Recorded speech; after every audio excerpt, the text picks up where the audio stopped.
noite a todos.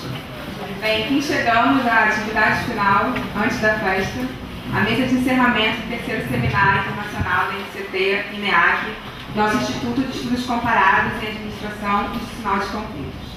A mesa de encerramento se intitula Ciência e Sociedade, Tecnologias Sociais de Transferência e Construção de Conhecimento, e dá prosseguimento à discussão que ocorreu na manhã de terça-feira na mesa Políticas Públicas, Possibilidades e Limites de Pesquisas Científicas e Ações Políticas no Campo de Segurança e Justiça. A mesa que agora se inicia tem como linha de discussão como o conhecimento acadêmico produzido na universidade tem articulado ações junto a diversos segmentos sociais, seja através de projetos de ensino, pesquisa e extensão e a relação com instituições burocráticas e governamentais.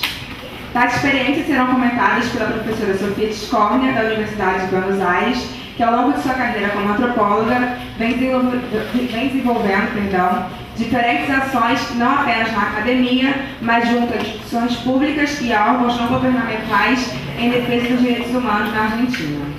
Nesse sentido, esperamos comentar a discussão acerca de um dos principais objetivos de nossa NCT, que é a interlocução qualificada com a sociedade e o desenvolvimento de tecnologias sociais.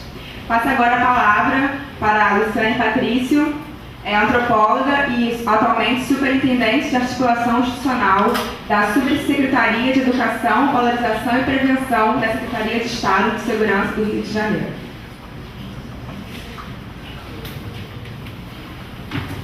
Obrigada, Flávia. Boa noite a todos e a todas. Queria, antes de tudo, agradecer o convite. Na verdade, eu já tinha feito esse agradecimento quando da minha participação ontem numa mesa sobre uma discussão bem interessante a respeito dessas temáticas que nos mobilizam há muitos anos aqui, inicialmente no NUFEP e depois e agora no INEAC. Queria também parabenizar o Kant pela coordenação do evento, parabenizar todas as pessoas que estiveram envolvidas, assim, dá para ver visivelmente que vocês trabalharam na peça, num seminário longo, extenso e muito produtivo, mobilizando tantas pessoas. Então, vocês estão de parabéns e isso nos inspira, para que a gente verifique, participe também de outras mobilizações dessa natureza, outros eventos dessa natureza. Eu trago um pedido de desculpas da doutora Juliana, que estaria aqui hoje, já tinha confirmado presença, mas passou mal, e aí, como eu também já viria para cá, fez esse pedido para que a representasse nessa última mesa.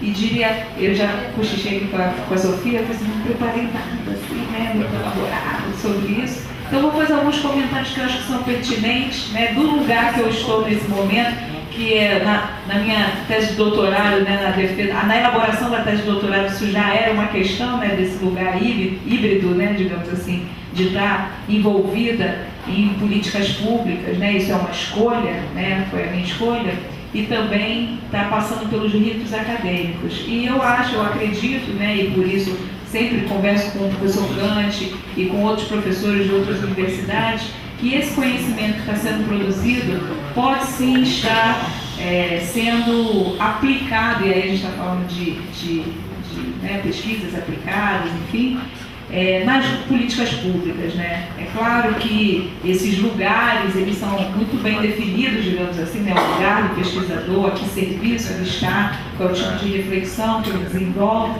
mas me parece que é bom quando o tomador de decisão toma sua decisão baseada em boas perguntas, em boas opções, digamos assim. Então, acho que é importante essa interlocução com as universidades e com a produção do conhecimento científico, propriamente dito. Especialmente aqui com a UF, nós da Secretaria de Segurança temos várias parcerias, para além das interlocuções que são feitas, dos contatos que são feitos cotidianamente, porque a gente tem acompanhado a produção de pesquisas, enfim, publicações dos nossos colegas. Com a UF, especialmente, a gente está em curso, desenvolvendo o tecnólogo de segurança pública à distância, então, que é um desejo nosso de produzir um curso de formação para os profissionais das instituições de segurança pública de modo que esse conhecimento seja cada vez mais aprimorado e que isso represente um valor dentro das instituições de segurança pública. Isso é importante porque isso nem sempre, né, foi exatamente assim. Aliás, em muitos lugares ainda não é assim, né? O policial muitas vezes é punido porque está fazendo curso, né, e não o contrário, né? Esse conhecimento não se traduz em progressão de carreira, em pontuação para que ele possa ser promovido, enfim, coisas dessa natureza. Então, de fato, nosso principal objetivo na Subsecretaria de Educação, Valorização, enfim, tudo mais, é mudar, de alguma maneira, o lugar que a educação tem, né, na hierarquia, digamos assim, quando a gente fala de políticas públicas de segurança, né, e colocar ela num lugar privilegiado. Isso significa investimento, significa ter orçamento para fazer essas coisas, significa vencer as inúmeras resistências que existem com relação a isso, né? Então, só para dar notícia, que é um dos investimentos que foi feito desde a entrada da doutora Juliana, né, até hoje, que é uma coisa que ela trouxe da sua experiência no governo federal, foi profissionalizar o corpo docente das academias, né, das escolas de polícia. Isso deu uma briga, vocês não sabem o tamanho dela, né, porque você tem ali uma quebra de um monopólio da transmissão do saber, onde os mesmos professores, durante muitos anos, produzem e reproduzem o mesmo conhecimento. E aí, quando você coloca, né, diz, não é mais assim, o critério é outro, é análise de currículo, entrevista, avaliação, isso causa, né, bastante, né, confusão, né, para dizer o mínimo. Então, isso são vários movimentos caminhando na direção da profissionalização do ensino, de mudar o lugar, né, valorizar o lugar do ensino, da educação dentro das políticas públicas de segurança. Um outro investimento que nós estamos fazendo em conjunto foi a elaboração de uma proposta de pesquisa da FAPESP, que foi aprovada, mas ainda não foi iniciada, cujo título é Saber Policial e Segurança Pública. Formas escolarizadas e não escolarizadas de produção, reprodução e transmissão do saber policial. E aí, no momento da elaboração desse projeto, eu me lembro, a gente estava se debruçando sobre ele e pensando como a gente pode investigar um tipo de fenômeno, que no nosso caso, né, ele está lidando com os currículos, a reformulação dos currículos, mas é importante que a gente esteja atento a o que se produz para além dos currículos, né? Então, por isso, as escolarizadas e não escolarizadas, porque tudo isso produz saber, né? E esses saberes são transmitidos, são compartilhados e eles influenciam na prática cotidiana desses profissionais. Então, isso para nós é um objeto importante, a gente precisa estar atento, olhar para isso, né? E, de alguma maneira, né, que é o que a gente faz, influenciar a tomada de decisão, né, para a esquerda, para a direita, enfim, mais à frente, para que a gente possa ter melhorias, né, e benefícios com relação a isso. E por último, mais recentemente, né, a gente acabou de terminar um curso superior de polícia integrado, que foi fruto de uma parceria da Escola de Políticas Públicas e a UF também, né, e aí direcionado aos tenentes-coronéis, aí aos delegados de polícia, né, integrando a polícia militar e a polícia civil.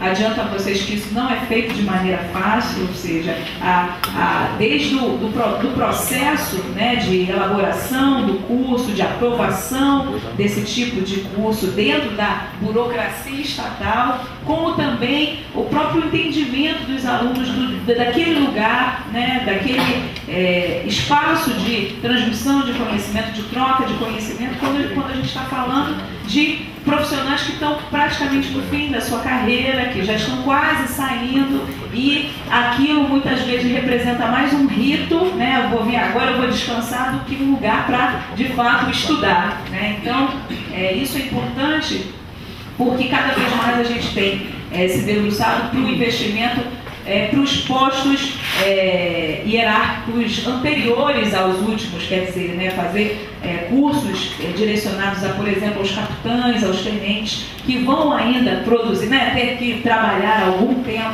ainda nas instituições, nas suas respectivas instituições, e de alguma forma esse conhecimento que está sendo apresentado poder influenciar a sua prática, né? Então, Então, diria, em geral, né, daria essa mensagem dizendo que para nós é muito importante esse contato, muito importante essa parceria, esse contato cotidiano, e eu acho que isso é uma via de mão dupla, né, a todo momento, e eu me sinto muito feliz e beneficiada de ter sido filha dessa casa, né, porque foi aqui que eu fiz meu mestrado, meu doutorado, e de estar aqui de novo, junto com vocês, trocando de novo conhecimento em relação a esse trabalho. Então, queria agradecer também por isso. Muito obrigada.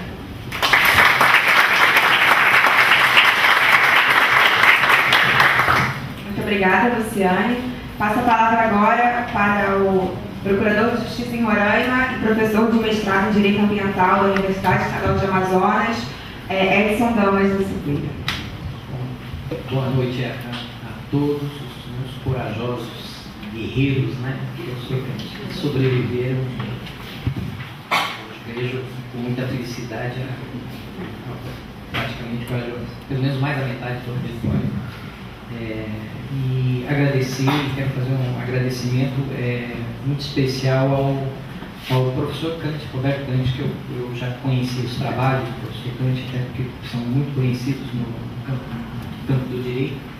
Eu tive a felicidade de conhecer o professor Cante no ano passado, né, um evento que nós tivemos na Escola da Magistratura do Estado do Amazonas, né, e depois das nossas participações da mesa, o professor Cante com a sua sutileza, a sua formalidade,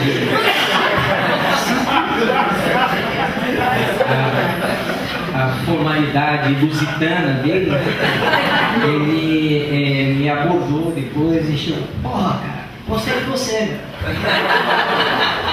Você é um cara legal, você tem uma cabeça boa, eu vou te convidar para um evento lá no Rio e tal.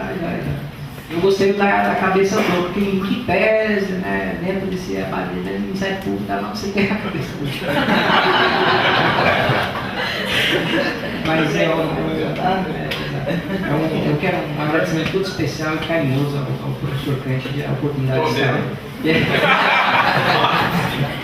de estar aqui, né, no momento que durante a semana eu aprendi muito ouvindo vocês, e muito obrigado pelo convite. E o que eu pretendo, assim, muito rapidamente, é trazer para vocês, fazer uma breve narrativa de uma experiência amazônica, experiência na Amazônia, sobre, não sei se eu posso chamar isso de mediação de conflito. Eu já vou tentar explicar melhor. E de onde eu falo, né, quer dizer, de qual é o locus, o espaço geográfico dessa experiência, inclusive uma experiência não só profissional, mas uma experiência de pesquisa acadêmica. O meu estado é o estado de Roraima. Roraima é o início do Brasil, né? E é o estado hoje mais indígena da federação. No último censo, 2010, deu quase 7% da proporção da população indígena, mas isso é virado, esse censo, a gente sabe disso, e nós temos estudos, levantamentos lá que a nossa população indígena chega próxima a 12% ou 13%. Enquanto no Brasil não chega a 0,5%, nós temos uma expressiva participação, né, na população de indígenas reconhecidos, né, pessoas reconhecidas como indígenas. E a pesquisa, nós temos uma pesquisa de quase 2 anos junto à Universidade Federal, um projeto de pesquisa que nós chamamos de Justdiversidade e Interlegalidades Amazônicas. E esse projeto de pesquisa ele tem praticamente 2 grandes objetivos. O primeiro objetivo é levantar e acompanhar todos os conflitos existentes entre o sistema de direito indígena, aquele direito praticado entre eles que nós, né, doravante, nós chamamos isso, entendemos isso como jurisdição indígena, e do outro lado o sistema de direito oficial do Estado, que eu vou chamar de jurisdição estatal. E uma peculiaridade que todos esses conflitos de jurisdição estão todos dentro de processos, são todos casos judicializados, ou seja, estão dentro do processo e está o problema lá que o juiz, o promotor, os advogados resolveram. Então esse é o primeiro objetivo do nosso projeto lá. O segundo é tentar compreender de que forma o Estado, né, esse Estado que detém o monopólio de dizer o direito, de que modo esse Estado lida com isso. compreende isso. E quais são os discursos, e aí o que nos interessa como jurista é o discurso legal. Como é que o Estado tenta legalizar, ou seja, aceitar ou não aceitar essa jurisdição indígena, como entender ela como válida e legítima dentro dos processos. Então, em síntese, são os dois grandes objetivos desse projeto nosso de pesquisa. E ali a ideia minha aqui era expor, primeiro narrar alguns casos interessantes, até para a gente entender como é que funciona essa dinâmica social, e depois os resultados parciais. Como o tempo é muito curto, eu vou subverter, vou passar para os resultados, são os resultados parciais ainda, que nós continuamos pesquisando, elaborando, pensando, e depois a gente pode, acredito que os casos a gente depois deixa para as discussões, né? Um primeiro resultado, né, parcial, primeira leitura dessa situação.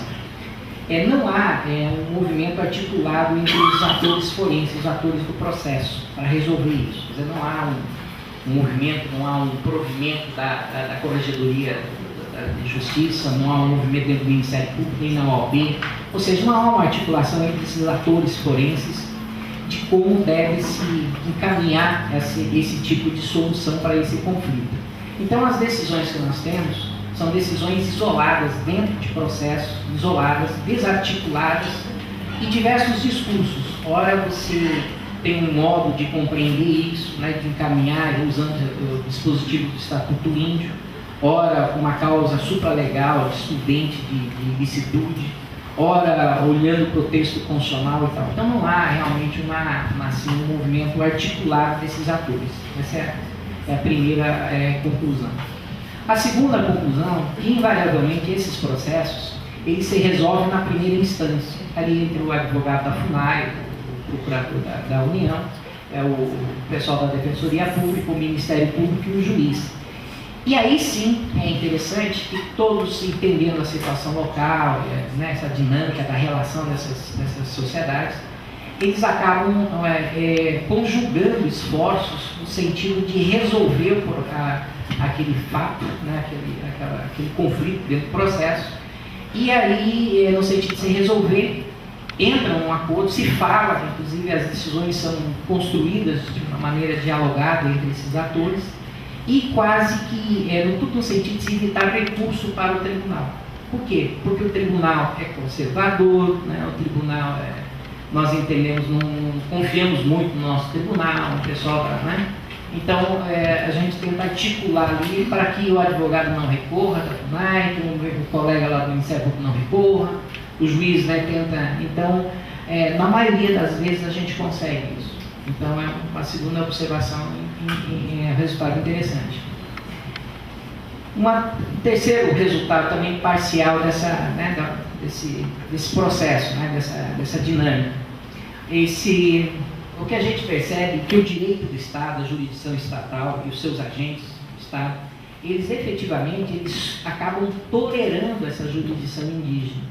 E essa palavra tolerar, inclusive eu uso, e é bem isso que acontece realmente na prática, eu uso isso trazendo lá do Estatuto Índio, porque lá no artigo 56 diz que o juiz, quando for julgar e tal, tiver, né, questões indígenas envolvidas, ele pode tolerar a decisão da comunidade e tal, na sua decisão e tal. Então, tolerar é até um dispositivo legal lá do Estatuto Índio.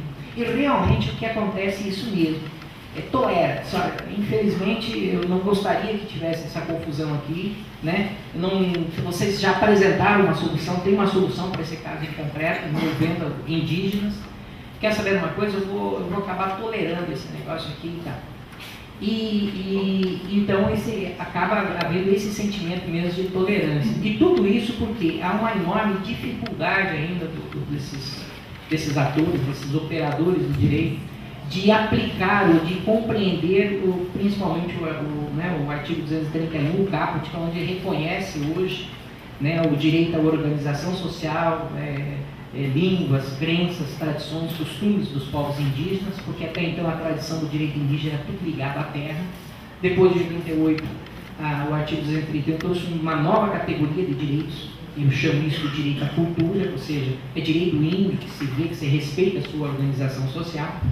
E também uma enorme dificuldade de entender no artigo 216, inciso 2, que fala de direito à cultura, onde diz que os modos de fazer, criar e viver desses povos, inclusive não só povos indígenas, comunidades ribeirinhas, quilombolas e tal, isso é um traço da cultura, isso é cultura deles.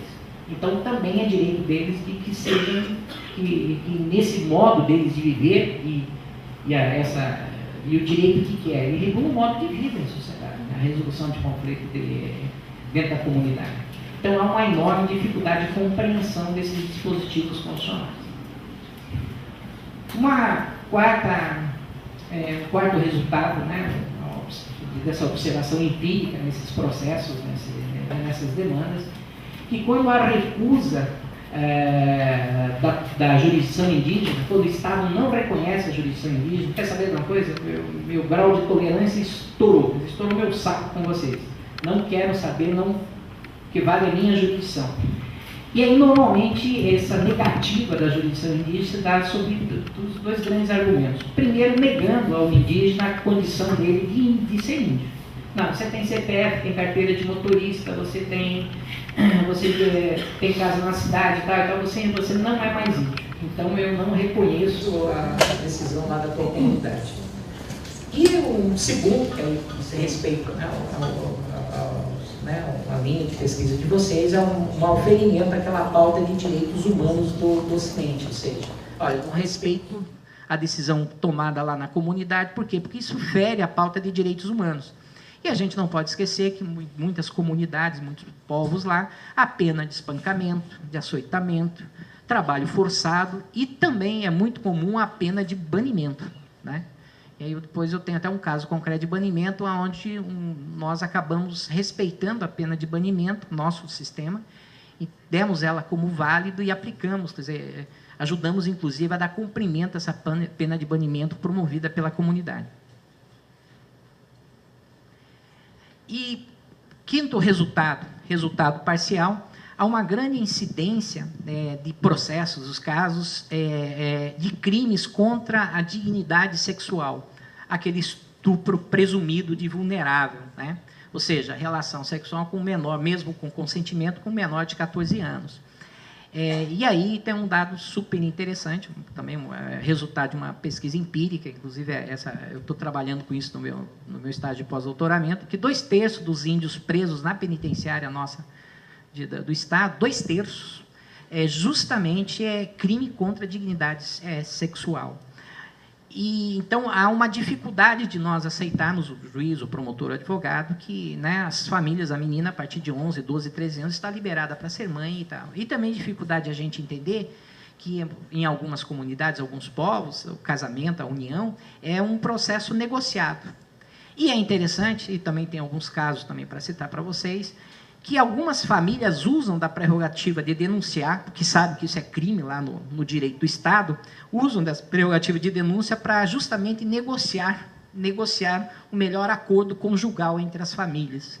É super interessante, quer dizer, eles usam com forma de pressão. E a sexta, e já para concluir, a sexta e último resultado parcial que nós, né, também da observação desses processos, que as comunidades indígenas agora, em razão do Estado brasileiro já começar a aceitar a jurisdição indígena, a respeitar aquilo que se tem lá dentro, ou seja, há um empoderamento dessas comunidades, principalmente da decisão da comunidade, e isso tem gerado um efeito muito grande lá na hora da decisão do juiz. Essas comunidades indígenas nossas lá, elas estão cada vez mais adotando códigos escritos. Então, eles entenderam que disse, não, vocês têm o direito de vocês, nós temos o nosso, vocês respeitam o nosso. Então, eles estão cada vez mais escrevendo o código deles, escrito, que até então era por intermédio da oralidade, e criando códigos escritos dentro das comunidades. E é interessante que eles estão, algumas comunidades acabam repetindo procedimentos e autoridades do Estado muito parecidas conosco. Acabam repetindo e tal procedimentos. Exemplo disso é uma cadeia, foi construído numa comunidade indígena de Três Corações, são indígenas na beira da estrada, lá que vai para a Venezuela, e eles construíram uma cadeia uma cadeia mesmo, uma tendazinha, tem uma redinha e uma cerca em volta, e o indivíduo fica preso lá. E tem até delegado, direitinho, tal coisa. Eles reproduziram um procedimento nosso. E também já foi amplamente divulgado aí, um outro procedimento é as milícias armadas e tal, dos ticuna, lá em São Gabriel da Cachoeira, já tem sido bem amplamente divulgado, né? Então, é um fenômeno das comunidades já trabalhando dentro daquela lógica que eles têm o direito deles, e o direito deles e deve ser respeitado pelo direito do Estado. E também a criação, e hoje quase todas, principalmente nas comunidades, nas 94 comunidades indígenas, dentro da terra indígena Raposa Serra do Sol, todas já criaram seus conselhos comunitários para resolver os conflitos, ou seja, entre aspas, autênticos tribunais já de resolução. Pois bem, isso está acontecendo, está rolando, está indo para dentro dos processos, e a gente está acompanhando isso lá. Eu tenho alguns casos que eu trouxe interessantes, não vou só citar, mas depois nos debates a gente pode trazer, né, narrar para vocês, que é o caso Basílio, né, que aconteceu na comunidade do Maturuca, no ano 2000. Esse caso, já há 13 anos atrás, ele é considerado como um paradigma para nós, porque foi a partir desse caso que nós começamos, ele serve como precedente para a gente aceitar a jurisdição indígena em outros casos. O caso do Canainé, que é o Tribunal do Júri também, que depois eu posso narrar.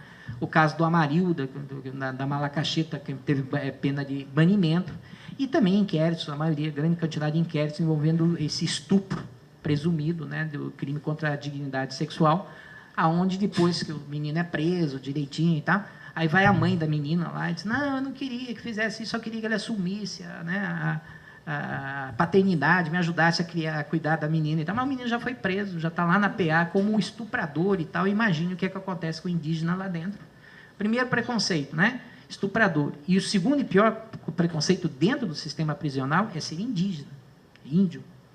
É um preconceito enorme lá dentro. Tanto que eles têm uma ala criada, afastada, apartada, justamente porque é um preconceito muito grande dentro do sistema prisional. Em síntese, né, são narrativas das experiências amazônicas. Eu até me sinto aqui um estrangeiro aqui falando. É algo que talvez vocês não imaginem como deva ser ou como ocorre, mas é a nossa realidade, o que a gente vive no dia a dia, não só dentro da minha instituição, do Ministério Público, mas agora com um olhar acadêmico, né, pesquisando mesmo e tentando produzir, compreender o que está acontecendo lá. Obrigado.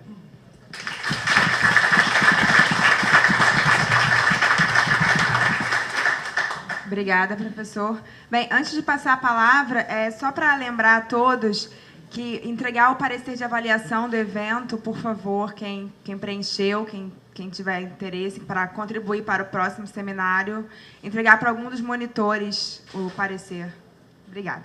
Bem, então, passar agora a palavra para o professor Ronaldo Lobão, antropólogo e professor da Faculdade de Direito da Universidade Federal Fluminense. Bem, quer dizer, gostaria também de agradecer esse convite, vou pular isso tudo para a gente não perder muito tempo para falar. Dizer que é uma satisfação muito grande, né, quer dizer, ouvir, né, quer dizer, o professor Edson, né, porque muito do que eu tenho falado em sala de aula na Faculdade de Direito é bastante próximo, né, ao que ele fala, quer dizer, e apesar da gente falar muitas coisas, quer dizer, às vezes em tese, mas também de alguma coisa com alguma empiria de trabalho feito com índios indígenas não amazônicos, principalmente o povo Pataxó da Bahia e agora com o povo Tupiniquim Guarani em Aracruz. Eu vou antes fazer algumas considerações para mais ou menos, eu acho que dar um outro formato do contexto do tema da palestra, né, dessa sessão, que seria a ideia de tecnologias sociais. Mas antes de apresentar algumas definições, né, com qual eu trabalho, né, em determinados contextos empíricos próximos, né, ao que foi trazido aqui pelo professor Edson, a primeira é colocar mais uma qualificação na apresentação que foi feita, né, sobre a ideia de inovação. Né? Hoje em dia, a gente tem sempre aquela ideia da tríade, da indissociabilidade entre ensino, pesquisa e extensão, como constituindo a universidade pública, e, de um tempo para cá, surgiu um quarto qualificador, que, evidentemente, não está dentro, né, da Constituição, mas que é a ideia de inovação. E a inovação está muito pensada dentro do sentido da ideia de patentes, né? Ou seja, a ideia de inovação na área tecnológica. E a gente tem se aproximado, de alguma maneira, desse limite, ou desse campo da inovação, com a questões de direito, com a questões de administração de conflitos.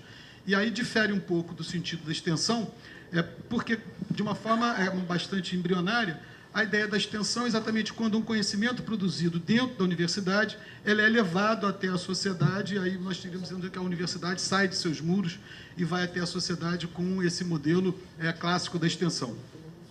A inovação a gente pensa de uma forma um pouco diferente, que é no sentido de que o conhecimento não está produzido, o conhecimento não está pronto. Ele, quando muito, ele tem um grande arcabouço, ele tem algumas matrizes teóricas, mas a produção, efetivamente, desse conhecimento, ela é feita fora dos muros da universidade, quer dizer, com a sociedade. Então, não é uma ideia de extensão, onde a gente fez uma reflexão, produziu um conhecimento e leva até a sociedade, mas é a ideia de você fazer uma inovação fora, né, desse âmbito universitário, mas dentro do contexto de interação com a sociedade. E aí isso surge com a ideia dessa terminologia que dá nome à mesa, a ideia de tecnologia social.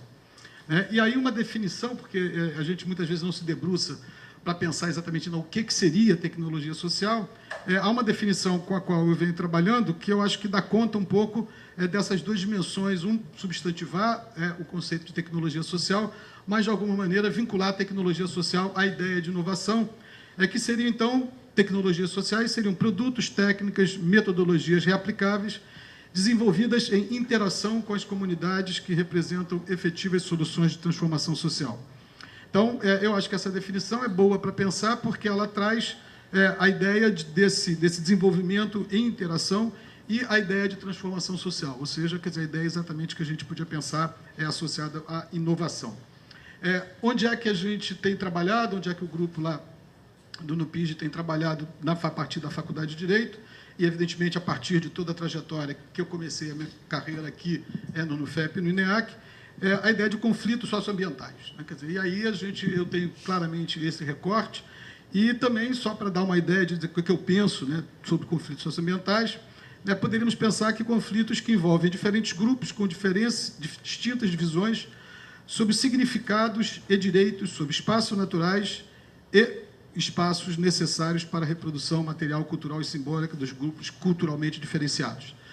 De uma certa forma, então, a gente se aproxima, né, da posição que o professor Edson colocou aqui, mas a gente também trabalha no sentido dessa ampliar o conceito, né, de quais são os grupos que a gente pode imaginar que estão atingidos por esses conflitos socioambientais, colocando uma cadeia, uma denominação de grupos culturalmente diferenciados, para ampliar para além dos grupos, digamos, protegidos nominadamente na Constituição, no direito, como seria o caso dos remanescentes de Quilombo ou os grupos indígenas, para exatamente pegar aquilo que, né, o professor Edson falou, da dimensão, né, cultural e, principalmente, colocar o artigo 215 e 216 à frente dessa definição.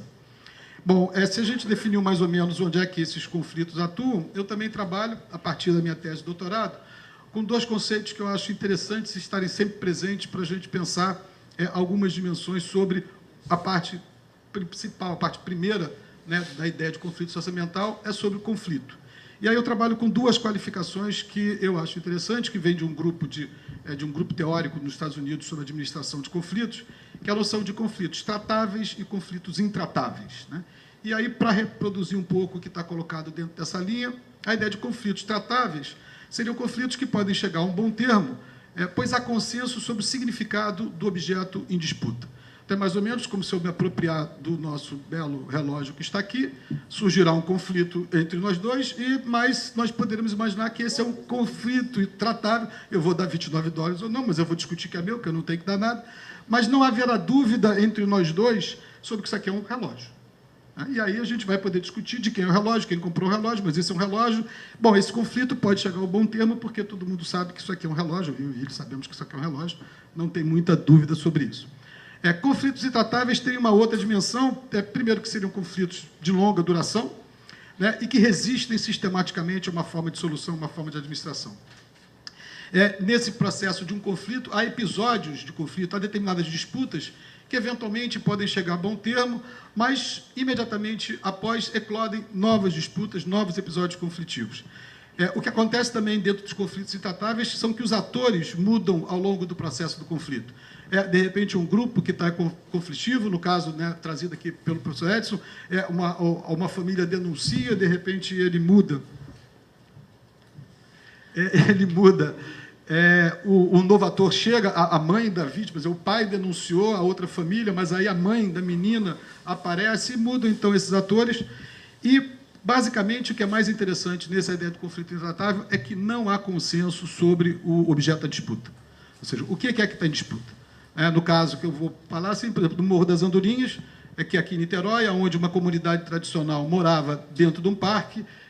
Claro que havia um conflito intratável, não só pela longevidade desse conflito, mas basicamente porque o objeto em disputa não era compartilhado pela administração do parque, que olhava aquilo como uma mata atlântica, como uma natureza, como um parque, uma unidade de proteção integral que não tem ninguém morando dentro, e a família do senhor Leonel Siqueira olhava para aquilo como o seu local de moradia, o seu local de reprodução cultural, né, o seu local tradicional. Então, portanto, esses dois grupos, né, não representavam aquele mesmo espaço da mesma forma e, evidentemente, isso aí, então, significaria, conceitualmente, como um conflito intratável.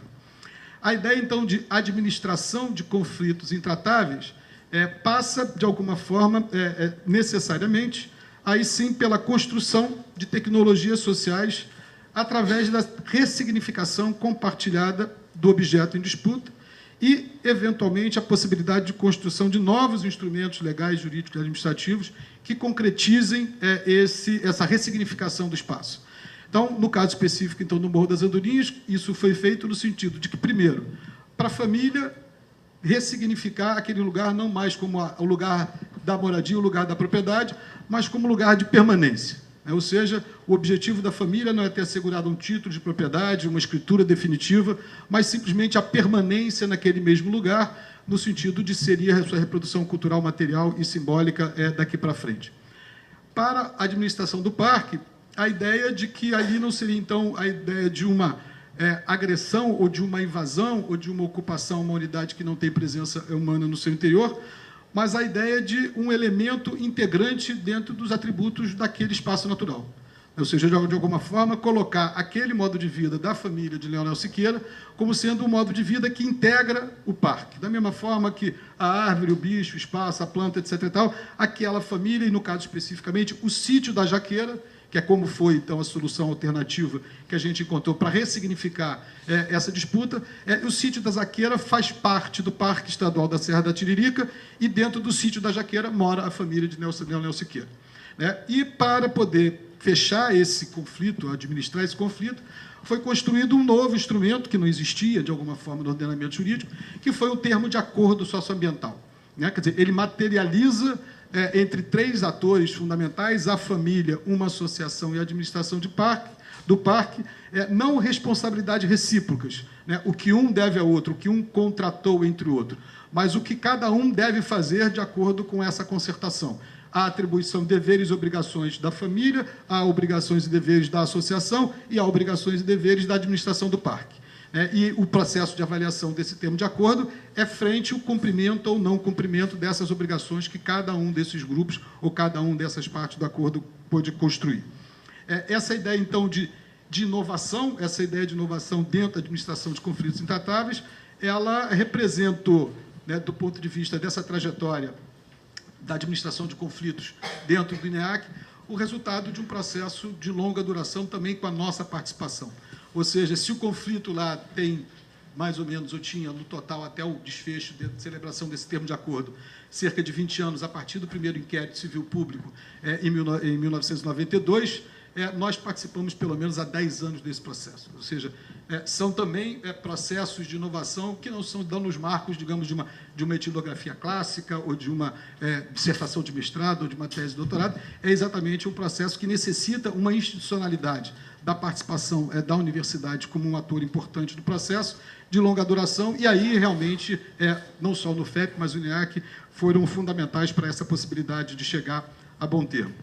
E aí, só na direção, eu tenho também, da mesma forma como que o professor Edson falou, vários lugares para poder também falar de outras iniciativas que seguiram mais ou menos o mesmo procedimento, a mesma modelagem, mas eu gostaria de fazer uma reflexão final sobre aquilo que foi perguntado, inclusive, pela professora Simone, na apresentação que eu fiz sobre um outro processo lá em Aracruz. Quer dizer, assim, o que eu faço, quer dizer, como antropólogo? Quer dizer, qual seria o nome? É antropologia da ação? É antropologia em ação? É antropologia aplicada?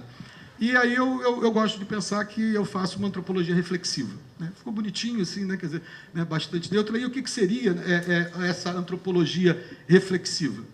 É uma antropologia que tem uma forte ênfase na dimensão cognitiva do ouvir. É algo que eu tive que aprender, eu tive que fazer, quer dizer, aprender a ouvir o outro de uma forma mais adequada, mais respeitosa e mais atenta. Saber o que é que realmente está sendo demandado, qual é o significado, qual é a representação que está sendo colocada para que a gente pudesse trabalhar. E, evidentemente, essa dimensão cognitiva do ouvir, né, exacerbada implica numa dimensão também de uma compreensão também dos significados da disputa.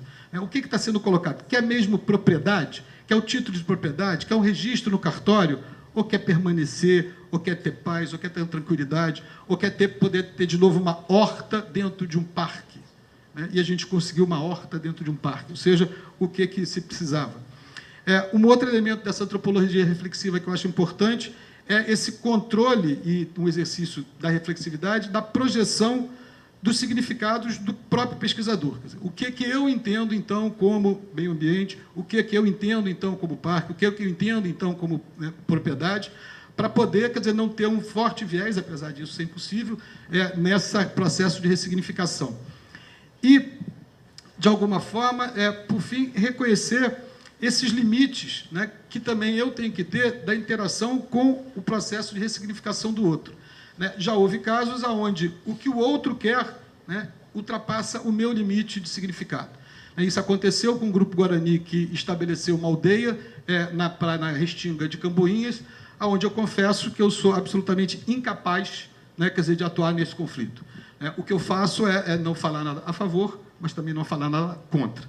Ou seja, há um limite, né, da minha reflexividade. Eu não sou um antropólogo que está sempre a favor dos fracos, dos oprimidos, em qualquer situação. Há também o meu limite, eu não consigo atuar, eu não vou até lá, porque tenho uma forte componente também que eu não vou ignorar, né, a minha significação, a minha projeção sobre esse conflito. E aí o que eu acho que também ajudou bastante esse processo todo de consolidação e de atuação empírica também, quer dizer, além, né, conforme eu já ressaltei, esse ambiente institucional do NUFEP e do INEAC, é ser um antropólogo no direito. Ou seja, né, não é ser um antropólogo do direito, mas ser um antropólogo no direito me permitiu aprender também, ou ter capacidade de ouvir e aprender o significado dado pelo ordenamento jurídico e as possibilidades de você, então, também navegar por dentro desses significados. Eu acho que o antropólogo, nessas situações de conflitos, e principalmente nessas situações de conflitos intratáveis, se não tiver uma perfeita compreensão, né, do ordenamento, do arcabouço do ordenamento jurídico, para onde, certamente, esses conflitos podem vir a ser levados no processo de judicialização, eu acho que a gente pode, em alguns casos, ultrapassar os limites da efetividade da administração dos conflitos. Hoje, ter aprendido direito, eu acho que é um elemento ferramental fundamental para que a gente possa fazer essa antropologia reflexiva, que eu acho que é um processo em construção, né, bastante interessante, que deve ser continuado. Muito obrigado.